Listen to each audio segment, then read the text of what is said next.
I'm Niall Paterson. Welcome back to the Sky News Daily, where we are, in essence, picking up where we left off yesterday, where I concluded that we are living in dangerous times. Take, for example, a belligerent Russia and its war with Ukraine, China sabre-rattling off the coast of Taiwan, Israel levelling vast swathes of Gaza in its pursuit of Hamas, and of course the retaliatory action that we've seen from Hezbollah in Lebanon and the Houthis in Yemen. We also shouldn't forget continuing instability across vast areas of Africa, the stranglehold that narcotics cartels have in Central America, the rise of the far right in Europe, also something we should be concerned about.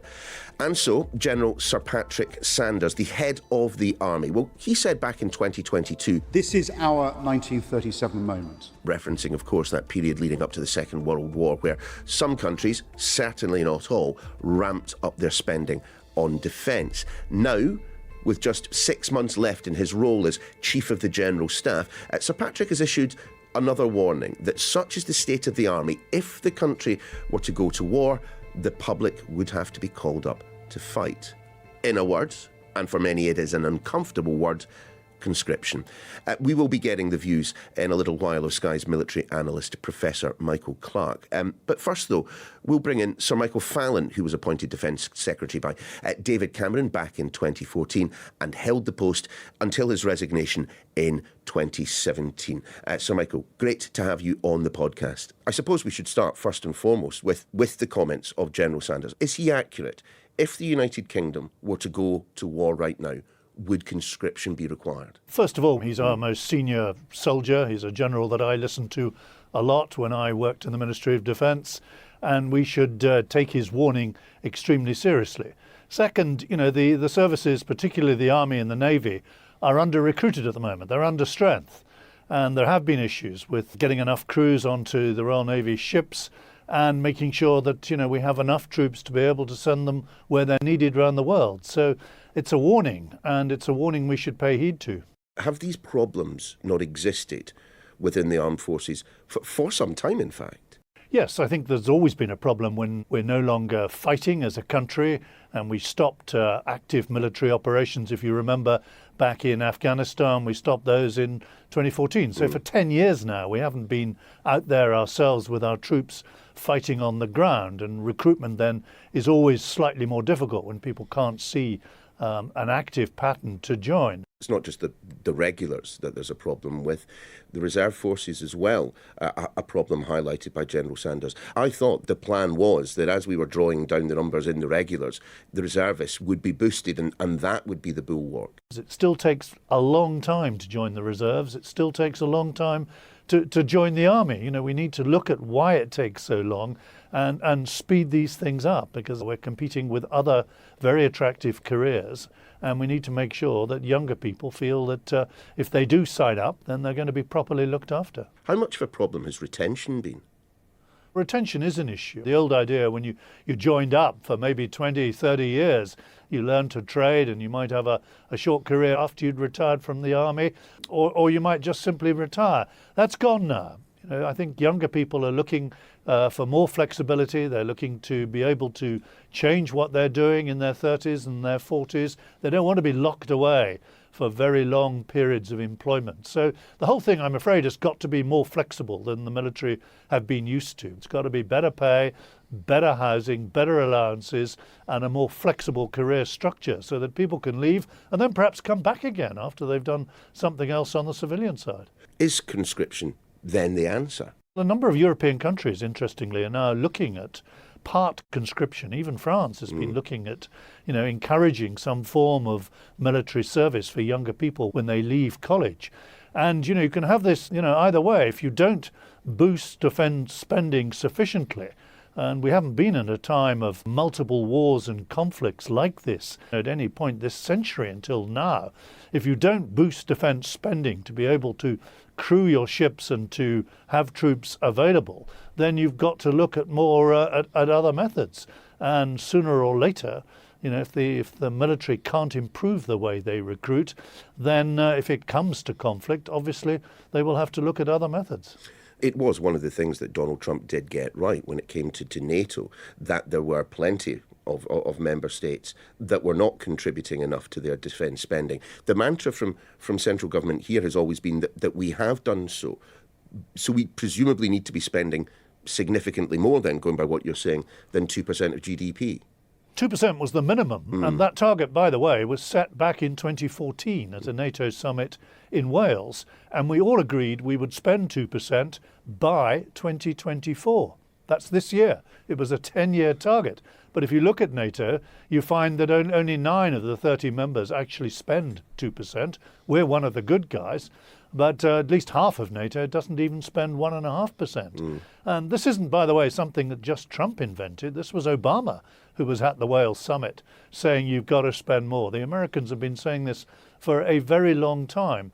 And, I'm pleased we are spending 2% in line with the target. I think we're spending 2.1% now.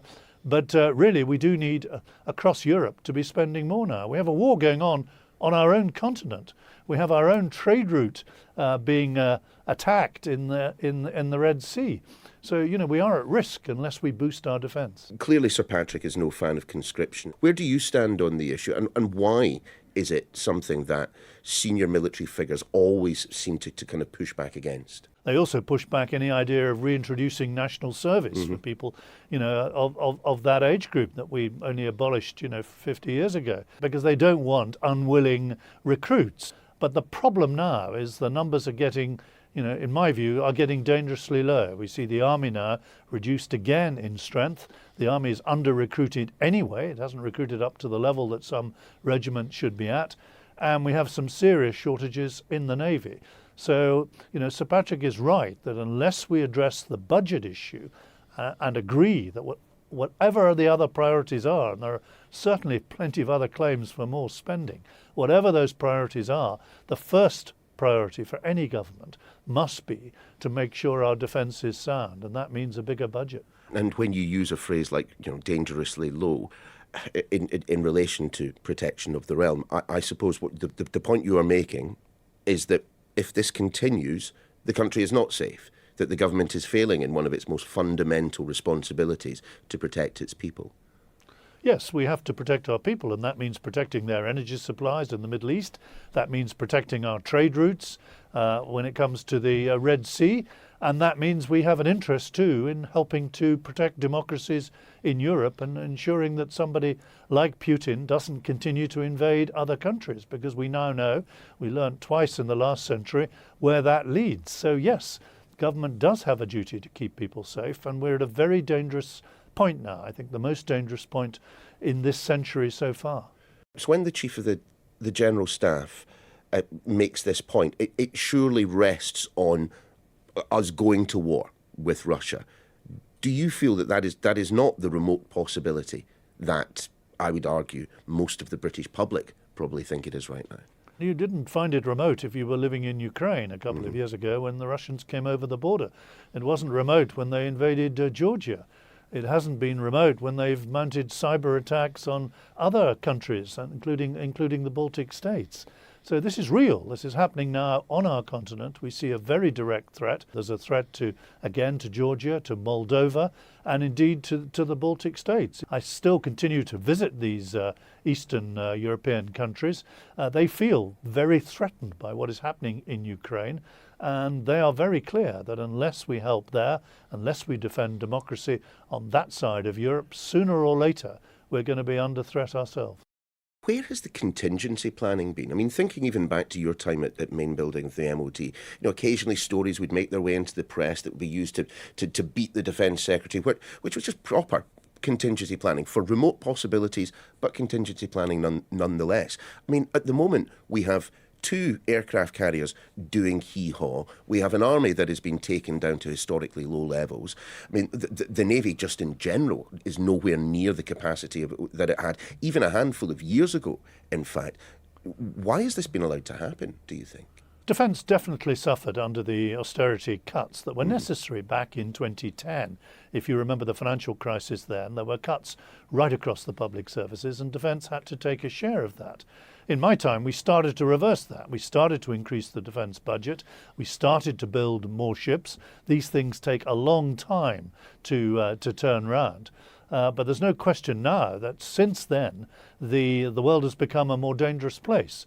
And in terms of contingency, we need to have troops ready to commit on exercises across NATO. We need to plan for how we would reinforce NATO in the east, how we would deploy RAF jets, not just in the Middle East, but also across Europe. And we need more ships. We need ships in the Baltic, we need ships in the Mediterranean, we need ships in the Gulf. So, the contingency planning that was done is very real now. All three services, I think, are being very stretched at the moment. The Conservative Tobias Ellwood, man I'm sure you will know well, has said that our world is no longer at peace. We are now moving to a world at war. I mean, do you agree with that? We have multiple threats which now seem to be merging. We have, the Hamas being received in Moscow. We have North Korea supplying weapons into Ukraine. These conflicts now seem to be merging. This is a very dangerous moment. Sir Michael Fallon, great to have you on the podcast. Thank you so much for your time. Thank you. Now, after the break, we are going to be bringing in Professor Michael Clarke to reflect on that which we have just heard from Sir Michael, and indeed that which we've heard from Sir Patrick. We'll see you in a second.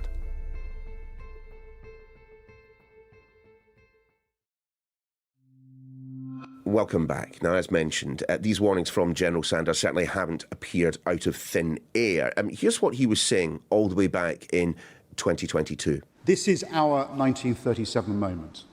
We're not at war, but we must act rapidly so that we aren't drawn into one through a failure to contain territorial expansion. So surely it's beholden on each of us to ensure that we never find ourselves asking that futile question, should we have done more? And the concerns that he expressed there, well, frankly, plenty have shared them even before that point in time. Let's bring in Professor Michael Clarke, our defence and security analyst. I think he identified the problems pretty accurately, that there has been underspending, that the armed forces have been allowed to diminish pretty much across the board. The armed forces have kept sort of top-of-the-range equipment. I mean, what we try to do in British defence is to keep full-spectrum forces, so we can do a little bit of everything. We can imitate what the Americans do at about 5 or 6% of the extent of what they do. The problem is that when you try to do a little bit of everything, you end up doing it with very low numbers. And add that to the economic crisis that we've had, as Sir Michael said, since 2008 and 2010. The defence review of that year made 8% cuts in defence, which wasn't as great as the cuts elsewhere, incidentally, but 8% cuts are 8% cuts. And defence has been struggling to recover ever since. The PM spokesman has been asked about ruling out conscription in future circumstances. PM spokesman saying there's no suggestion of conscription, government's no intention of following through with that. The British military has a proud tradition of being a voluntary force, no plans to change that. I mean, why does the military dislike conscription just so much? Well, because it's almost never done it. If you want to say, when did the British Army start? The date is May 1660, right, on Blackheath. Right, of course. Right? Yeah. So General Monk took the army to Blackheath. Charles II, in Restoration, was passing through Blackheath on his way to London to become king after Cromwell.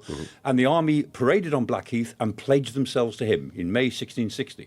Now, that was 364 years ago. So we've only had conscription between 1916, middle of the First World War, and 1920, when it was ended. And then again, 1939, beginning of the Second World War, through to 1960, when it was ended. So only 25 of those 360-odd years we've had conscription. So it's completely antithetical to the British thinking on the military. It's always dressed up as this generation wouldn't be able to hack it. But, I assume you think, actually, when push comes to shove, there have always been young people ready to stand up and serve their country. Absolutely right. And what Patrick Sanders was saying, he said, look, people get confused about this. He said, we're going to have to go back to a citizen army. That's not the same as conscription. True. Remember, in the First World War, we first had the old contemptibles, which is the professional army that went to Mons and first Ypres, and they were destroyed by that in 1914, 1915. We then had a citizen volunteer army. That was Kitchener's army, that was destroyed at the Battle of the Somme. And then we had a citizen conscript army after that, which was the army that won the First World War. It was the best army on the Western Front, by far. It really learned, and that was the most triumphant army Britain's ever fielded. And that was a citizen conscript army. And what Patrick Sanders is saying about is saying, look, we'll have to go back to bigger forces. It'll need to be a citizen army, but a citizen volunteer army of the sort that we've had in the past. And we will probably have to have one again in the future. Forget the rest of the world for now. In Europe, the big ground forces are Germany, Poland, and the Scandinavian countries. They will have big forces when they mobilise. We will never have big forces, but we need to have bigger forces in order to fit in with the big forces that may be required in the next decade or so as we face Russian pressure. Let's put it that way. It was a topic that I raised with Sir Michael, that of contingency planning. We knew that Russia was more active on the eastern frontier than it had been. We knew that there were problems when it came to the Middle East of all things. And yet, whilst there have been document after document, restructuring after restructuring, we still don't seem to know what it is that, we want our military to do, and B, how to fund it properly. These strategic discussions, and they go on every night around Westminster in dinners, some of which I go to, and we're all talking about the same sorts of things. There's no lack of understanding amongst current politicians either. But when it comes to practical politics, that's always 5 and 10 years away, whereas the particular problems of what are we going to do about this expenditure, that expenditure, this programme, the Ajax military fighting vehicle, the armoured fighting vehicle, which is a bit of a mess of procurement, what are we going to do about that? The immediate problems always take precedence. What Patrick Sanders was saying, and this is a really important distinction, we're not trying to work ourselves into a war mentality here. What he's saying is that we have to be prepared to send an army to Europe that is capable, really capable, of fighting the Russians so that we don't have to. If we send an army to Europe that's a paper tiger, the Russians will see through it immediately. It will have no effect. And so if we send an army to Europe that is genuinely capable of fighting with our allies a Russian attack on NATO, the Russians will see that, and there's a fairly good chance we won't have to fight. So deterrence is the key to this strategy. But to be efficiently a deterrent, it's got to be credible. And at the moment, we're not credible. We've fallen below what I always call the threshold of strategic significance. So when British forces, Army, Navy or Air Force, when they go abroad, when they go and do everything, they're always very welcome because they do what they do extremely well. But we've fallen below the threshold where it makes any difference. We're always welcome, but the fact is, can you ever deploy enough force to turn the strategic dial to make a difference? And the idea is we used to, we haven't in the last 10 or 20 years. President Putin, who, not at the end of his life, but perhaps in the closing stages of his political career, with not much to show from what has happened in Ukraine so far. I mean, genuinely, how concerned should I be about the prospect of war with Russia? I think we should be genuinely concerned about the prospect of a military confrontation with Russia in Europe in ways that it certainly affects our allies and may affect us directly. What Putin has showed since 2022 is that he's crossed the line, he's invaded a neighbour very overtly. He'd done it before, but he was always the playground bully before, who was actually rather careful how far he went with these sort of boasts and threats and backed off. In 2022, he didn't back off. He did it. He's got himself into a terrible mess.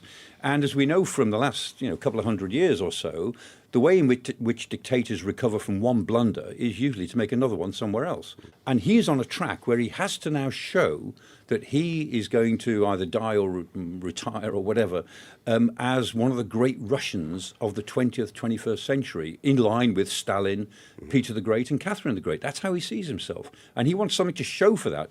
If not in Ukraine, then in northwestern Europe, in the Baltics, against Finland, in the North Atlantic, in the Arctic, which matters tremendously to the North Atlantic and our trade routes, and possibly in Central Europe as well, bringing back into the fold those territories that used to be Soviet Empire territories, which he thinks should all be influenced by Russia. When it comes to procurement particularly, but also recruiting and training kind of personnel to go into the military, it all takes time.